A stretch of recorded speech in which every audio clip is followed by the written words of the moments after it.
Might I welcome you all. Thank you for following the European Liberal Democrats Congress.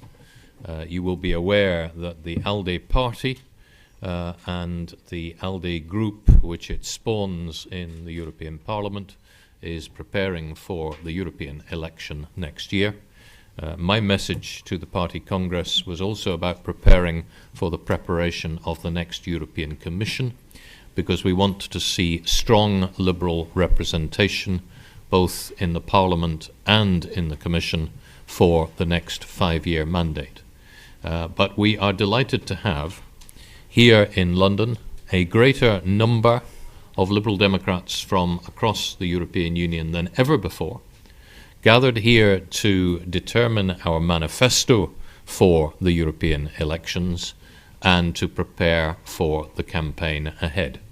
It is our intention, as it is the intention of the other political parties, to select a candidate for the presidency of the European Commission, as provided for under the Lisbon Treaty, and we have just agreed this morning to do that at a special electoral meeting on the 1st of February in Brussels. So this is European Liberal Democrats gearing up towards the election campaign next year. I'm delighted that you have come in great numbers. I hope you will enjoy the opportunity to follow the conference proceedings. Many things are happening in working groups. We have many UK government ministers, Vince Cable, Danny Alexander, and others involved in these.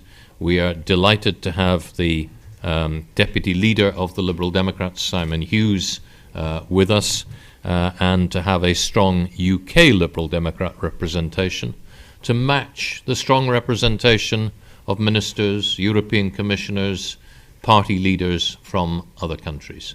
And the great thing is to hold it in Canary Wharf, because for us this symbolises the outward-looking global approach of the Liberal Democrats.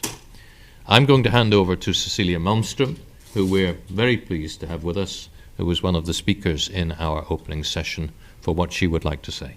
Cecilia. Thank you very much, Graham. Ladies and gentlemen, it's great to be here in London. It is indeed a very symbolic place to hold a Congress, and I'm, as always, very happy to be at an ALDE Congress. A very important one because it sets the start of the election campaign, and I, in my speech, like you did, Graham, and also the Deputy Prime Minister and Guy Verhofstadt, underlined very much the importance of this particular election in May. Now, all elections are important, of course, but this one is very, very important because we are just in the most serious crisis of Europe in many, many years, and we are also seeing the rise of great Euroscepticism, but also lots of parties on the extreme right who are now joining forces for once, because they have been historically reluctant to cooperate with each other because they don't like foreigners, but now they actually sit together and try to form a platform to fight against what they say mass migration and the European monster. And this puts a particular responsibility to Liberal Democrats all over Europe to argue, to stand up for the values that they are questioning and that they are dismissing. So this would be a nasty European Parliament election campaign, but it is also one where the European Liberals have a great opportunity to explain our vision, how we want to change and develop the European Union. Of course, not all is fine and dandy. There are lots of things we need to change and develop, but also to stand up for the fundamental values where everybody should feel safe and where we defend the openness, the tolerance, and the solidarity. And I'm very happy that all speakers, we had not coordinated our speeches before, underline those very fundamental values that are at the core of Liberal Democrat policies. And I think all of us are looking forward to not only to this Congress, but also to the election campaign. Thank you, Cecilia. We will ask the Deputy Prime Minister to say a few words when he arrives, but if there are any questions in the meantime, we would be happy to take them.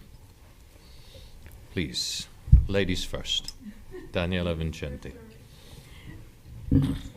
Daniela Vincenti, Euractiv. You highlighted Euroscepticism, throughout the speeches this morning. My question is, sometimes we see politicians fighting back Eurosceptics and populistic politicians by falling into their camp and playing the same game with them. We have seen that with Cameron. It seems that Cameron is responding to UKIP, pretty much leading also a populistic discourse. We have seen that with the latest op-ed. My question is, how can you fight back, maintaining your ground? Do you have a strategy for that in this campaign? Thank you. Question for me or for you? Do we have a strategy for the campaign? Well, we are... That's why we're here. Yeah.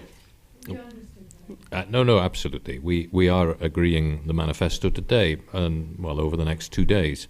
But I think what you will find in that manifesto is not only a very clear statement of economic liberalism and of determination to continue the process of reform of the European Union to make it better able to respond to the economic challenges of today. But you will also find a very clear statement of classical liberalism, of rejection of the nationalist and populist solutions that are being peddled by parties on the extreme wings of the political spectrum. And it is our view that the way to tackle these parties is not to move onto their ground to try to recoup lost votes and lost voters.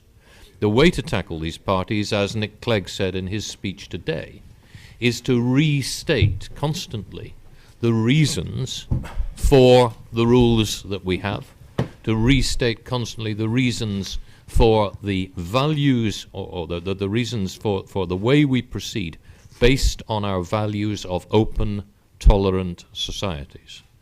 And that is the message that will come over. And I think if you listen to Guy Verhofstadt's speech at the end of our opening session, you will have seen there too a recognition that it will probably only be liberal parties across the European Union who are prepared to take on the racists and the populists. Well, just to fill in on that, I think we see a general tendency all over the European Union in sort of traditional political parties to slightly adopt to the agenda of the more extremist. And I think that is a very dangerous tendency, because then those politics become sort of mainstream. And that is something we need to reject. Do we have a strategy? Yes, as Graham Watson said. And how do we fight it? Well, with arguments. That's how it's done in democracies. And we are today and tomorrow going to develop a very strong arguments in our manifesto, and the whole election campaign will be very much about that, to stand up for the Europe we want, the Europe we want to change, improve, and how we want to see the future. And we hope that those arguments will be strong enough to counter at least some of those dark forces. We've been joined by Nick Clegg. Let me ask Nick to say a few words. Sorry, Graham. Sorry, Cecilia, that I'm a tiny bit late, but it's been great to be able to welcome all the member parties of the ALDE here to London to this Congress. It's an unusually important Congress as it comes ahead of the European elections next year, which are in turn unusually important European elections. There are many ways in which one can slice and dice political parties across Europe, right, left, in favour of the state, and not in favour of the state, in favour of intervention, not in favour of intervention. Actually, I think the biggest division in European politics is emerging as one between those parties who want to be closed towards the outside world and those who want to be open. And the ALDE group and the Liberal and Liberal Democrat parties within it, I think, will be the unambiguous voice of openness in these European elections, both here in Britain and elsewhere in the European Union. We'll be arguing from first principles that if you want to give our citizens jobs and economic security, if we want to give our citizens the reassurance that we can deal with crime on their streets and in their communities, if we want to tackle big challenges like terrorism or climate change, none of these things can be done by countries on their own anymore. We are genuinely stronger together and weaker apart. And much though that is an assertion which will be challenged and rejected by the extremes on both right and left, it is an assertion which we will be making fiercely and proudly during the course of the European elections. And the groundwork for that is being laid at this Congress in terms of setting out our manifesto, coming together, comparing notes, so that we can then work together in the European elections next year. Thanks, Nick. There's a question here.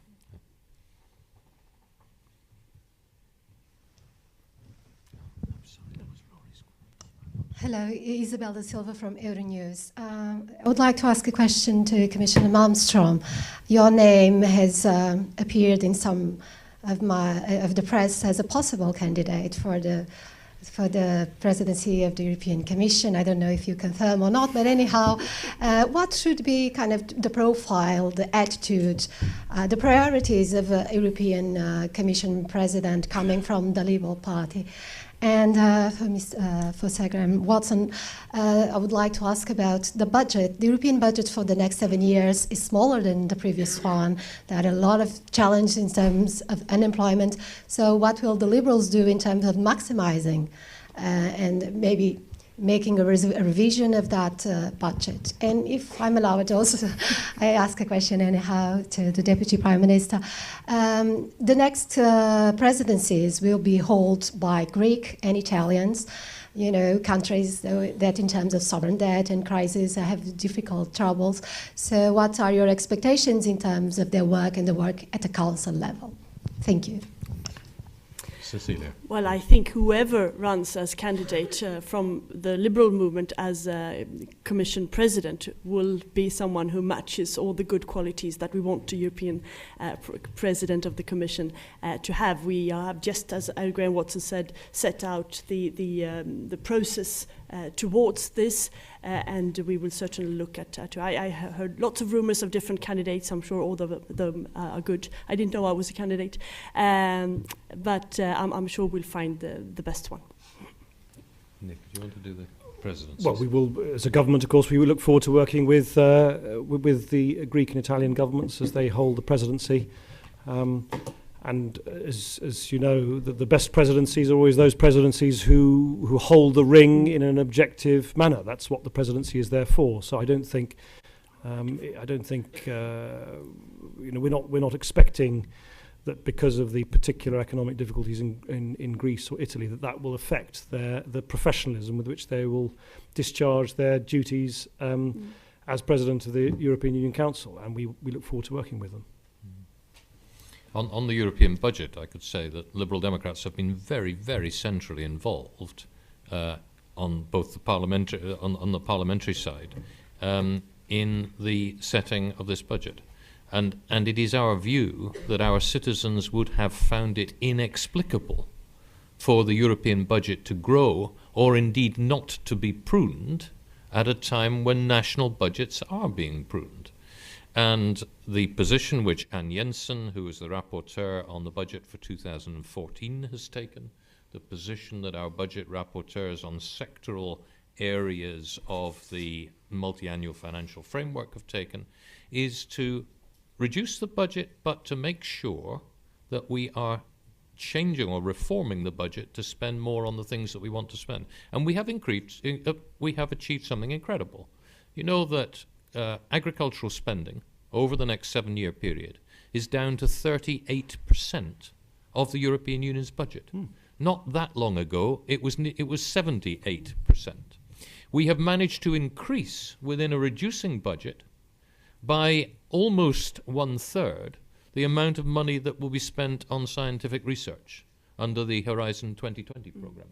We're managing to gear the budget more towards the demands of growth and competitiveness in a world in which we need to be more competitive. There were so many. Rory Watson was the first, and then gentleman here.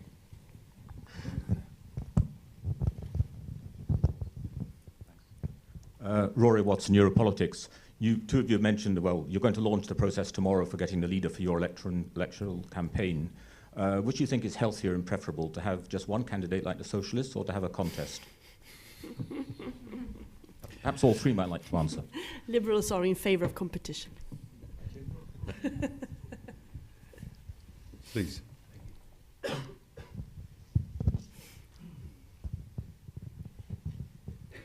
very much. Ben Wright from the BBC. For the Deputy Prime Minister, two domestically focused questions, if I may.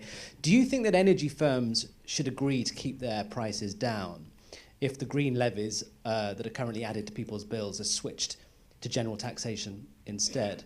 And also on your plans for parental leave today, the Institute of Directors has been pretty condemning. It says there'll be a nightmare for business. Do you have a response to those? And also a question for the Commissioner as well, if I may. You've had a couple of days now to look at the British government's plans for curbing benefits for European migrants. One of your colleagues said that the plan showed Britain was a nasty country. Do you agree? And do you think the plans are workable? On the discussions we're having within government, which have been obviously going on for weeks and weeks and are still ongoing, and the discussions we're having with the energy companies, what we're seeking to do, and both myself and the Prime Minister have been very open about this, we're trying to achieve two things at the same time. One is to reduce the pressure on people's bills, whilst maintaining the delivery of the social and environmental objectives that everybody believes in. Insulating more homes, helping the fuel poor, and so on. In other words, we're trying to deliver the same, but for less on people's bills. That's what we're trying to do. Sometimes I hear people talk as if protecting the environment or helping the fuel poor always has to come at the cost of high fuel bills. What we're trying to do is keep those ends the same, because we want to help the fuel poor. We want to make sure that we continue to make, for instance, our building stock more energy efficient, but do it at a diminished cost to consumers who obviously are facing sharply increased energy bills. It's a very complex area. We're still in discussions. We'll make an announcement as soon as we feel we're ready to do so. I hope we'll be able to do so fairly soon. But for me, throughout all of this, I've just had one very simple, if you like, test in mind, which is I'm less obsessed about the means as long as we deliver the ends, which is an energy mix which is sustainable, where we maintain investment, particularly in renewable and new green energies, where we help the fuel poor. We already help about 2 million poor households through the Warm Homes discount. We continue to safeguard and maintain our environmental objectives. So that's what we're seeking to do. On shared parental leave, first I'd say is there are actually many business groups who've warmly welcomed the announcement that I've made today, not least the CBI. We've listened very carefully to business groups, and actually I've been very struck by the number of businesses, individual businesses and business groups who tell me that having more flexible parental leave rules is a good thing for their business. Because it means instead of saying to a woman who's having a baby, you have to take all the time off, even though you might want to come back to work and have your partner, the father, take more time off, you can't do it at the moment. So it actually makes business sense to allow men and women who are both working to make their own decisions about who goes back to work first. And I think most businesses I've spoken to understand that is a good thing for business. Of course there are some business groups who no doubt would want to scrap all parental leave rules, but we're not going to turn the clock back. In fact, what we want to do is actually move forward and modernise our parental rules, which are totally outdated at the moment, ludicrously. If a couple have a baby, the dad has to take only 2 weeks off straight after the baby's born, and that's it. Even though the mum might want to go back after 2 or 3 months, and the dad might want to spend more time. Why on earth do we not give mums and dads the freedom, which is what we'll finally be doing from April 2015, to make their own decisions? That's what I think government should do. They should be liberating people to make their own decisions and do so in a way which is sensitive to the concerns of employers. So, for instance, what we did is make sure that there was a limit, for instance, to the amount of times that a couple can chop and change what they want to do with their parental leave, so that the employer is not constantly guessing the changed arrangements may be. We've done it on the back of a great deal of consultation, and my view is that we've got the balance right, and that from April 2015, businesses, I hope most businesses will see that it works for them, just as it will work for many mums and dads across the country. Thanks, Nick. Commissioner. I think the UK is a wonderful country. I'm very happy to be here in London today, and I hope and I wish that the UK will stay as a strong partner in the European Union. Now, the freedom of movement of citizens in our common union is a key achievement. It's very cherished, if you look at the polls, by the citizens of the European Union. It is one that the Commission and many others will defend, always. Now, it is not giving automatic a whole sets of rights. There's sometimes a misconception, and without having looked in detail what the British government actually is going to propose, I've read a few articles and heard a few speeches. Some of these reforms could have been done long ago. They are perfectly in compliance with the treaty, and some countries have done that. Just have to make sure that they are non-discriminatory and so on. We will, of course, look at those. What I would say is to warn and to be cautious for generalization. Freedom of movement have been of gigantic benefit also to the UK for the people who come here to work and who have contributed to the British economy, and for the hundreds of thousands, millions of Brits who live abroad and who work or retire at the Costa del Sol and who are quite happy to do so. And we should by no means limiting this. This is very important to defend, and we should also be cautious in not using a language that stigmatizes people, because the freedom movement is important, and if there are any abuses, well, one can of course look at this, but there's a lot of generalizations and very little statistic of actually these things going on systematically. Some, I don't say that the Prime Minister said, but some in Europe use the word social tourism, and there is very little evidence that this is actually going on. A huge majority of those who come to another country in the European Union work, they want to work, they contribute, they pay taxes, and they are a part of the new community, and that we should by all means defend. Yes, please. I owe Rory Watson an answer to his question, and I'll come to the gentleman there, the gentleman in the second row, and then the lady in the front row. Rory, you asked about whether it's a good thing to have a contest. We are very pleased as a political family to have a number of people well qualified to be the next president of the European Commission. And I would welcome as many of those as are interested in doing the job to come forward. And I think that, you know, if you have a contest and a debate and you vote to choose your candidate, it's very hard for anyone then to say, well, that person is not our candidate, as I believe is happening in one of the other political families. Gentleman on the end, please. Yes, my name is Kees Boonman from the Dutch Radio and Television. Question for Mr. Clegg. In your speech, you told the Congress freedom of movement doesn't mean freedom to claim.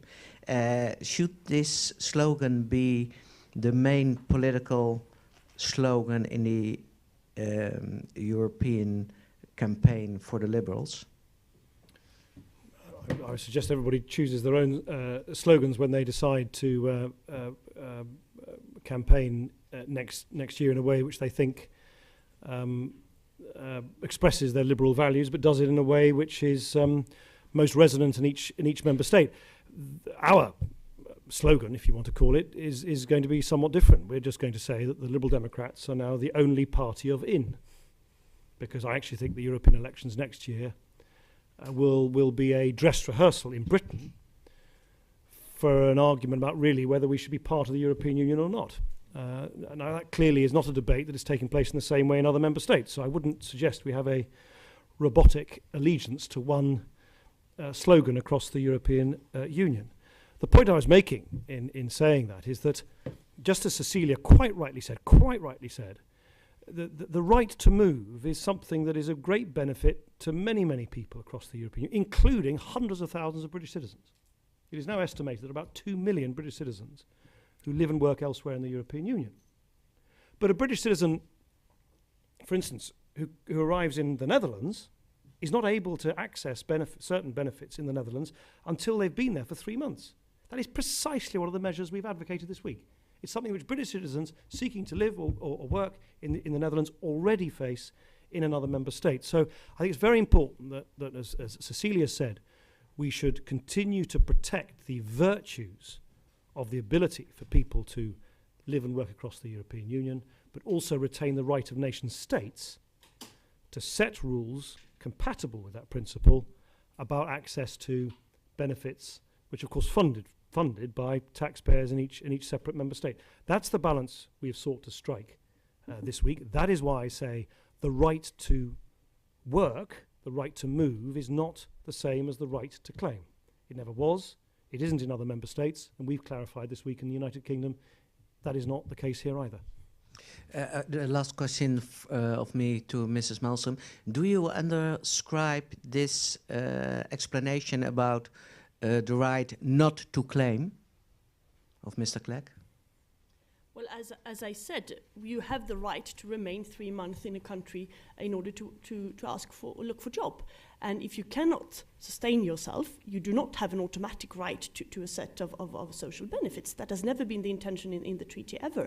And if there are some items in UK or in other countries where there seems to be laws that can be changed without discrimination and that are still in compliance with the treaty, that can be done. But we need, of course, to look at what exactly is the British government going to propose.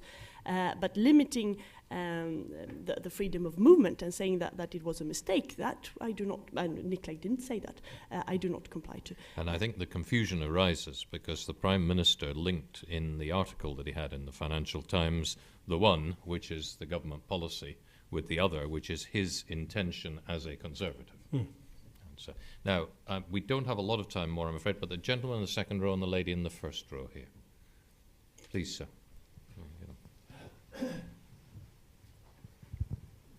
Gabriel Erling of Dalarnas Tidningar, Sweden. I have a question for Mr. Clegg. I was wondering, what do you take with you from the fate of FDP going into the UK elections? And also for the other two of you, in a more general sense of the liberal parties in Europe, what can we learn for Germany? I was talking to Philip Rösler just this morning, and he was explaining to me how the German FDP will now obviously have to rebuild, restart, and that in some ways, in politics just as in life, when you have a major setback, it is also sometimes an opportunity to rethink and to relaunch yourself, and that's exactly what I think the FDP will do in Germany. I think they will be successful in that, and I certainly look forward to working with whoever's the new FDP leader to ensure that the FDP's voice, which is so important in German politics, particularly now, because there's a likely prospect of this great big sprawling grand coalition. It's very unhealthy in politics if you don't have meaningful opposition to governments. I mean, vibrant opposition is the absolute lifeblood of the accountability in a democracy. So I very much look forward to the FDP providing, even though they're not represented in Parliament now, meaningful challenge to the grand coalition. That's the role of an opposition. And I look forward to working with them. I'm not sure if there are that many rules. Each country is slightly different. Each country has a different electoral system. We, as you know, in the United Kingdom, not only are we quite distinct in the European elections as the only party of in an unambiguous way. The Labour have completely lost their courage of their convictions on Europe. The Conservatives are now flirting with exit altogether. And UKIP, of course, is advocating exit altogether.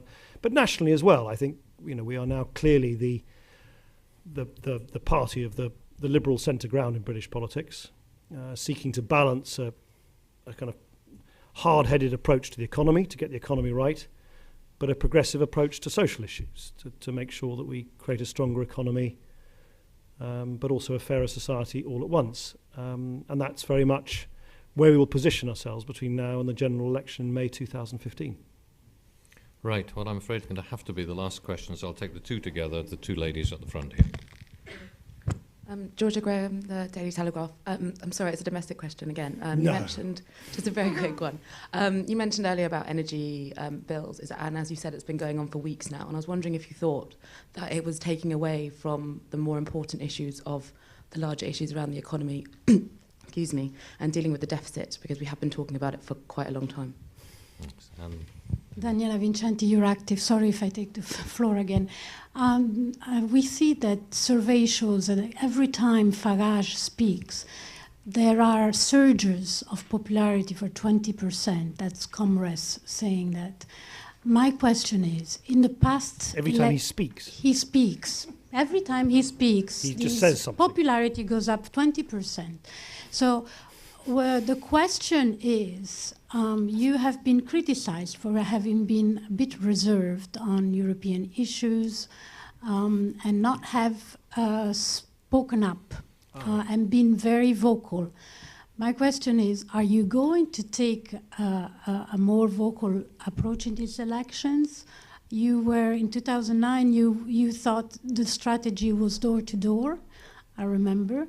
This time, I think it should be more of a splash to counteract Euroscepticism. What's your view? On the first, I don't think any government can or should ignore the fact that there are millions and millions of people who have had a prolonged period of time when there's been pressure on the living standards, for whom the prospect of increasing electricity and gas bills is very unsettling indeed. And I think it is an absolute duty of any government, and that's what we're trying to seek to do now, to, where we have the ability to do so, quite a lot of these things are driven, as you know, by international wholesale prices, to play our part in bringing the pressure of high energy bills down. It's very important we try and do that. But we're trying to do that whilst maintaining the objectives of policies which have been in place for some time now, including, by the way, under the last Labour government, which is to provide assistance to the fuel poor, to provide assistance to 1 million pensioners this winter. We're going to provide 1 million pensioners this winter, the poorest pensioners, with a cheque for £135 to help them pay their energy bills, to push forward with schemes which support the renewable energy sector, which is an important sector in the booming green economy, and to continue to deliver our environmental objectives. That's the circle that we're trying to square, and I think it's essential we do so. But of course, we can do all of that whilst at the same time, and George Osborne will announce the autumn statement next Thursday, while at the same time making progress on a whole range of areas, which he will announce next Thursday, of repairing the damage done to the British public finances because of the catastrophic failings of the last Labour government, but also doing more to help put money back in people's pockets, boost competitiveness, bring down costs for business so they employ more people, promote a quality education system, deliver on some of the announcements we've made. For instance, the commitment that I announced in September that we will be providing all small children for the first 3 years in primary school with a healthy hot meal at lunchtime, which will save any family who have children in primary schools £400 a year, for instance, as well as being a very good way of increasing educational attainment. So those are all things we can do at the same time. So I don't think trying to deal with the issue of energy bills somehow detracts from the wider repair and reform job that we're doing on the British economy. I think you and I probably are talking to different people. I haven't that often been accused of not being outspoken on Europe, certainly not in the British political scene, but you might want to ask the British journalists here whether that's an accusation which they're familiar with. It's certainly not one that has ever been made to me here. In fact, quite the reverse. I'm sometimes accused of banging on about the importance of keeping Britain in Europe, and I will continue to bang on about the importance of Britain in Europe up to, through, and beyond the European elections next year. I have not seen this mysterious opinion poll that says that every time Nigel Farage opens his mouth, there is a miraculous 20% increase in the opinion polls. I'm a little bit dubious of the causality of that. But of course, I accept that UKIP here, as in keeping with many other parties in other parts of the European Union, of course, at a time when people are worried, when people are insecure, when people are anxious about the world that's around them, and people are angry about what's happened to their living standards because of the crash in 2008, it is sometimes beguiling when you have parties and politicians saying, well, we can remove all of those anxieties by pulling up the drawbridge, by turning the clock back. And I understand that might be beguiling and attractive.